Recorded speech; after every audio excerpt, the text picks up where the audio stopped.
They say it's the quietest days that echo the loudest. And I know that now, more than ever. That day started like any other. The kind of day where nothing is supposed to happen. No big plans. No visitors. No chaos. Just stillness. David had left early for his trip. He barely said goodbye, just grabbed his bag, kissed my cheek, and muttered something about traffic.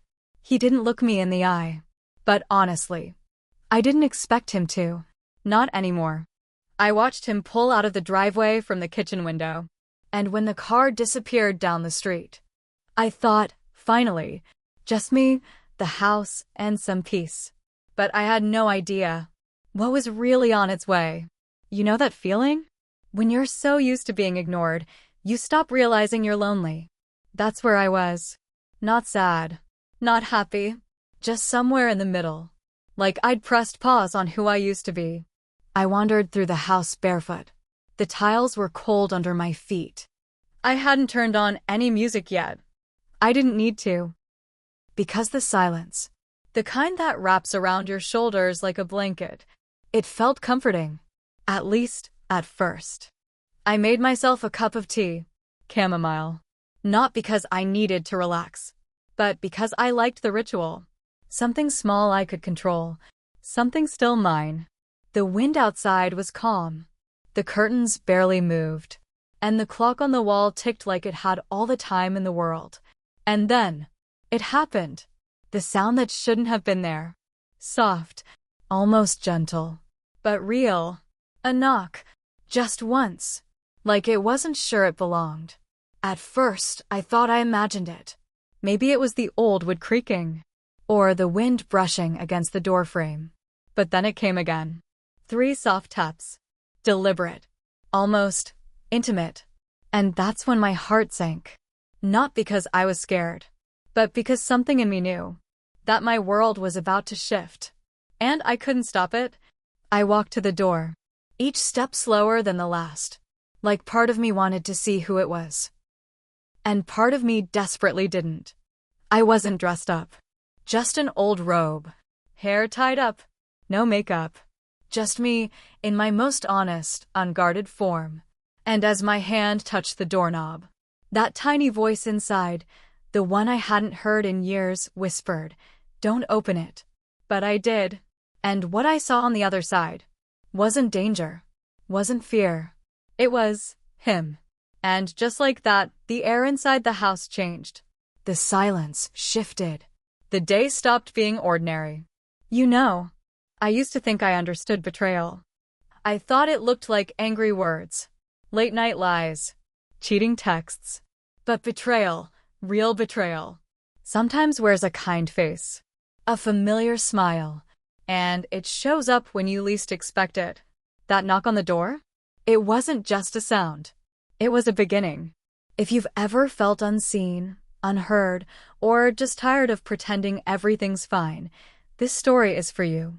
Subscribe to Heartfelt Tales Unfold, because what happens next? It might stay with you forever. I've been married for 8 years. To the outside world, we look fine. He works. I keep the house in order. We smile when we're supposed to. But inside these walls, something's been missing for a long time. David is kind, polite, responsible. But lately, he feels like a ghost in our home. He's here, but not really. His body fills the space, but not his presence. He walks past me like I'm furniture. We don't argue. We just don't speak much at all. Our conversations are practical. Groceries, bills, who's taking the car in for service. We sleep back to back. He falls asleep within minutes, and I lie there in the dark, staring at the ceiling, wondering when we stopped touching, when we stopped feeling. It's not that I stopped loving him. I just stopped feeling seen. Like I became wallpaper in my own life. Background noise to a man chasing something outside these walls. He works long hours. Always on the move. Always tired. He says it's for us. But sometimes, I wonder if it's just a convenient way to avoid us. I used to teach high school English. I gave it up after we moved here. He got a better job, and we thought maybe it was time to start trying for a baby. We didn't try long. Or maybe we just stopped pretending we were trying. Now I spend most days in this house, cleaning things that don't need cleaning, rearranging shelves, cooking meals that get eaten in silence, and sometimes just sitting, wondering if this is what my life is now, waiting for someone who never really shows up. We live on a quiet street. Suburban. Too quiet. Sometimes I hear the neighbors' kids playing outside. Sometimes I don't hear anything at all. The floorboards creak in the hallway. The photos on the wall are from better times, wedding smiles, vacations, birthdays. But even those smiles, when I look closer now, they feel posed. Like we were already starting to drift, but didn't know it yet. There's a picture of me and David in the hallway. He's got his arm around me, and I'm laughing at something. I can't remember what. I can't even remember the last time I laughed like that. Loneliness doesn't scream. It sighs. It lives in the way your footsteps echo when you walk through your own house. It hides in the sound of a dinner plate placed gently on a table for one, even when you're married. It curls up next to you at night and holds you tighter than your husband ever does. That was my life. A quiet ache. A slow fading. No fights. No drama. Just emptiness. So when I opened that door, when I saw him standing there, I wasn't afraid. I wasn't suspicious. I was awake. For the first time in a long time. And that should have scared me. But it didn't. It was a Tuesday. David had just left that morning for a business trip, 3 nights away. I watched his taillights disappear around the corner, then closed the door. I had the whole house to myself. No one to cook for. No fake conversations. Just space. I planned to clean the guest room, fold some laundry, maybe read. But mostly, I just wanted to sit in the silence and feel whatever it was I hadn't let myself feel in a while. I was in the kitchen, wiping down a counter that was already clean, moving slowly. No rush. No urgency. Then I heard it. The doorbell. Soft at first. One long chime. Not frantic. Not repeated. Just one. I froze. My hand still on the towel. I wasn't expecting anyone. And no one ever just shows up. Not here. Not on the street. I glanced at the clock. A little after 10. Too early for a delivery. Too late for a neighbor's mistake. I moved toward the front window, pulling the curtain just enough to peek through. But there was no car. No one on the lawn. No sign of a package. I waited. Maybe they left. Maybe it was a fluke. Then another knock. This time, not the bell. 3 quiet taps. Knuckles against wood. Slow. Measured. Intentional. My stomach tightened. Not in fear. But something else. Like my body sensed something my mind hadn't caught up with yet. I opened the door. And standing there was Jordan, David's best friend. He wasn't smiling out of politeness. It wasn't that kind of smile. It was softer. Too familiar. Too knowing. He looked out of place. Like someone caught between a choice and a memory. He wasn't dressed for anything special, plain jeans, black hoodie, hands in his pockets. But his eyes met mine like he'd been waiting for this moment. Like he expected me to open the door, even if I hadn't expected to see him. I blinked. Words sat heavy in my throat. He spoke first. Hey. I was in the neighborhood. I nodded, still not stepping back. Still unsure. We weren't close. We'd shared dinners. Laughed a few times. Talked casually when he came over for football or barbecue. But he and David were the ones with history. So why was he here? Now? While David was gone. And why did he look at me like that, like I was more than just his friend's wife? He smiled again. That same soft, unreadable smile. And I opened the door a little wider. Because for some reason I still can't explain. I didn't want him to leave. Jordan and we've always been polite. Civil. Never close. Never more than we had to be. So why did my stomach twist when he stepped inside? Why did I suddenly feel aware of everything? of the robe I was wearing, of the way my hair was tied up, of the faint scent of lotion still lingering on my skin. He said he was just passing by, that he had a meeting in the area and thought he'd stop in, say hello. His voice was casual. His smile was soft. But none of it felt casual. And all of it felt intentional. I stepped back.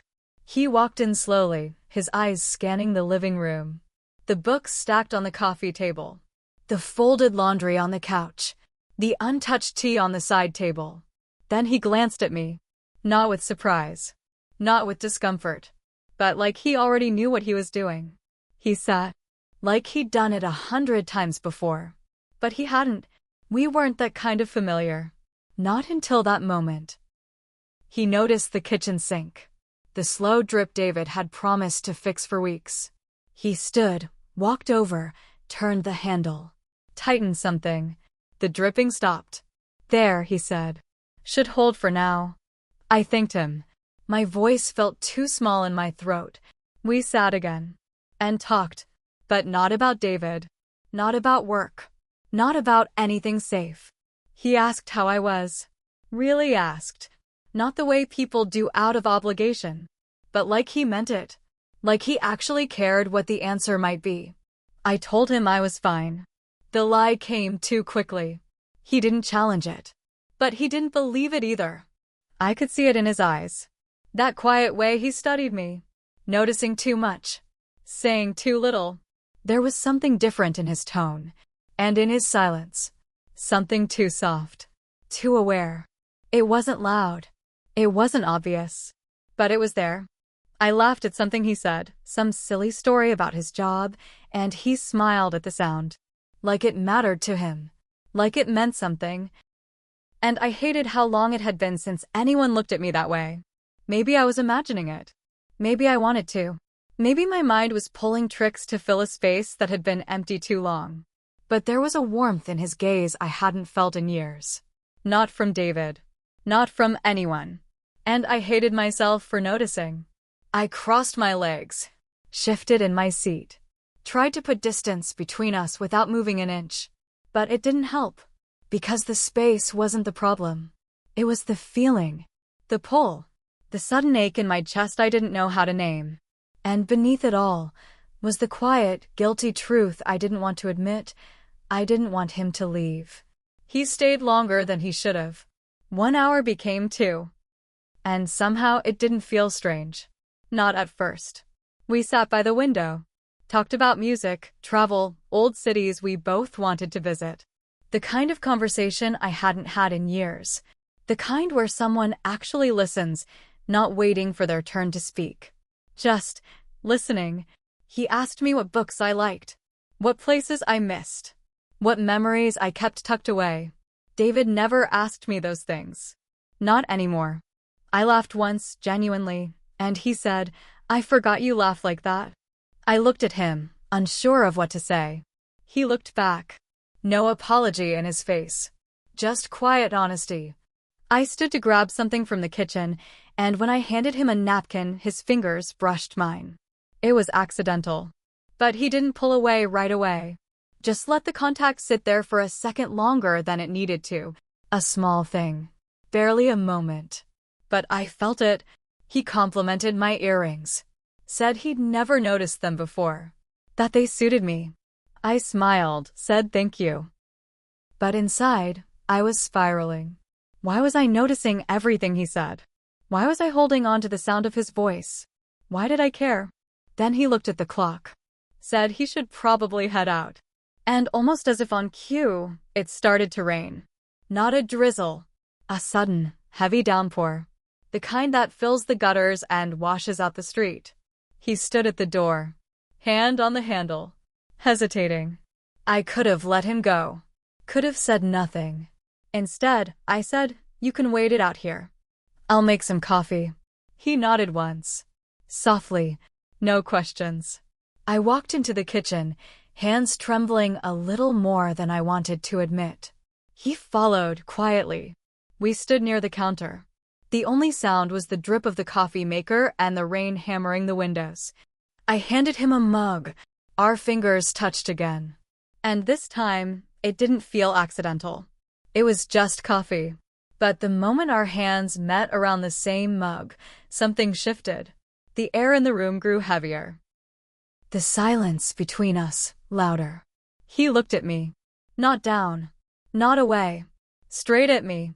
And, for the first time, I didn't look away either. I wish I could say I didn't feel it, that my heart didn't beat faster, that my hands weren't shaking around that warm coffee mug, that I didn't notice how close he was standing, how quiet the world had gone outside the sound of rain and breath. But I did feel it. Every single thing. He was still talking. Something light. Something safe. But his eyes, they weren't saying safe things. They were asking. And I was answering without words. Just silence. Just stillness. I don't even remember what he said before it happened. I only remember the moment he reached up. His hand near my face. The way he hesitated, just long enough to make me feel it. And then, he tucked a loose strand of hair behind my ear. I closed my eyes.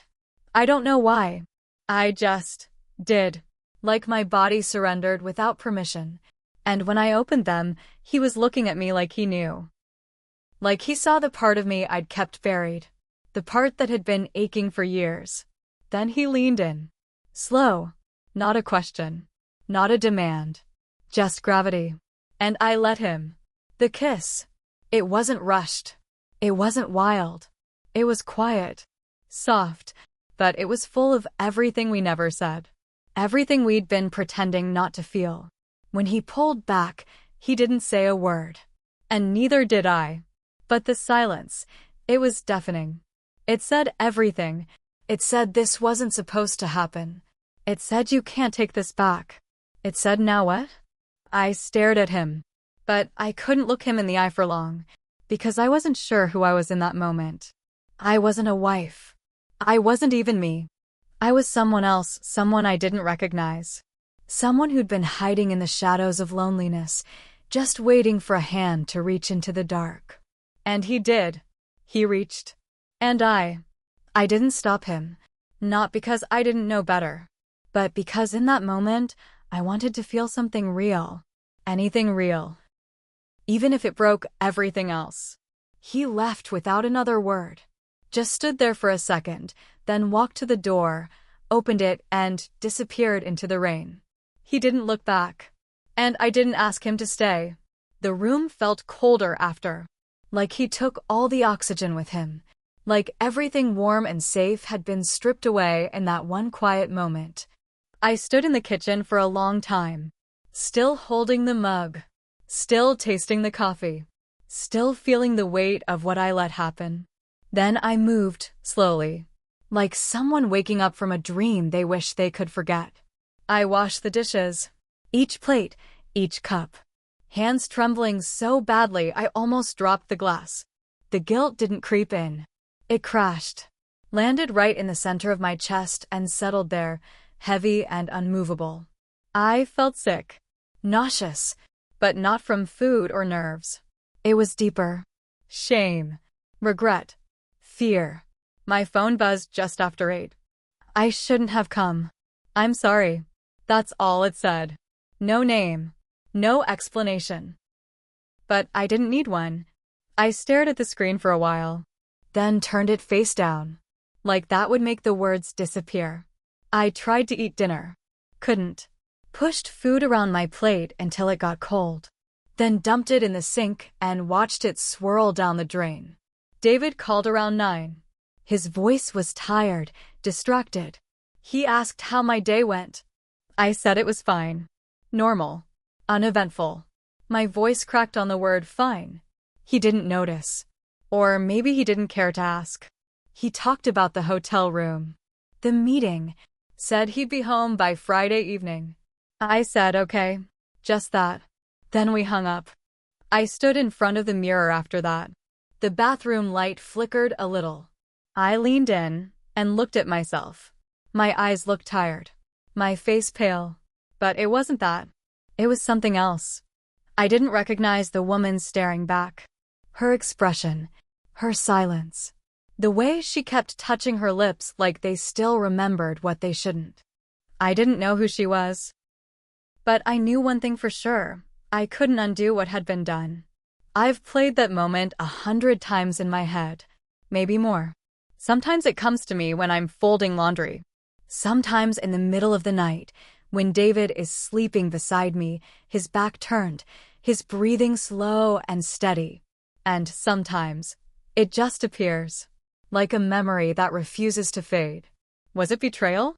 Or was it me, finally feeling alive? Because in that 1 hour, with Jordan, I felt something I hadn't felt in years. Seen, not glanced at, not spoken to out of routine, but seen. Like someone looked through me and didn't look away. I felt heard. Not because I had something profound to say, but because someone cared enough to listen. Really listen. And yet, with all of that, the warmth, the connection, I still feel sick when I think about it. I hate what I did. I hate that I didn't stop it. I hate that I didn't even want to stop it. I wonder if Jordan told David, if something in his voice gave us away. If one day, I'll walk into the living room and find everything shattered, not by truth, but by silence finally breaking. I wonder what would happen if it rained again. If he knocked. If I opened the door. Would we say the things we didn't say? Or pretend it never happened? Sometimes, I hope it never happens again. Other times, I'm afraid I hope it does. I wasn't looking for it. I swear I wasn't. But a part of me, the part that aches every night when I lie next to a man who no longer reaches for me, that part, didn't push it away either. And maybe that's the worst part. Knowing it wasn't just a moment that happened to me. I let it in. I opened the door. And now, I don't know how to close it. Have you ever wanted something only to realize you were never meant to have it? Something that felt so warm in the moment, so human, you forgot it could burn? Was I wrong for opening the door that day? Or was I just human? Was it betrayal? Or was it two people standing too close to the edge and leaning just a little too far? Because I didn't plan it. I didn't chase it. But when it came to me quietly, gently, I didn't turn away. Tell me in the comments, was it betrayal or just two broken people reaching for something they'd both lost? Something simple. Something soft. Something that felt like being wanted again. I need to know what you think. I need to know I'm not the only one who's felt this way. And if you believe these stories need to be told, if they echo something real inside you, like this video, subscribe to Heartfelt Tales Unfold. Because here, we don't just tell stories. We unravel the human heart. Sometimes, the most dangerous visitors don't kick down the door. They knock gently. They smile kindly. They carry no warning. And they arrive exactly when you're most alone. Not to hurt you. Not to steal from you. But to offer something you didn't even realize you were starving for. And the worst part? Is realizing you let them in without ever turning the handle.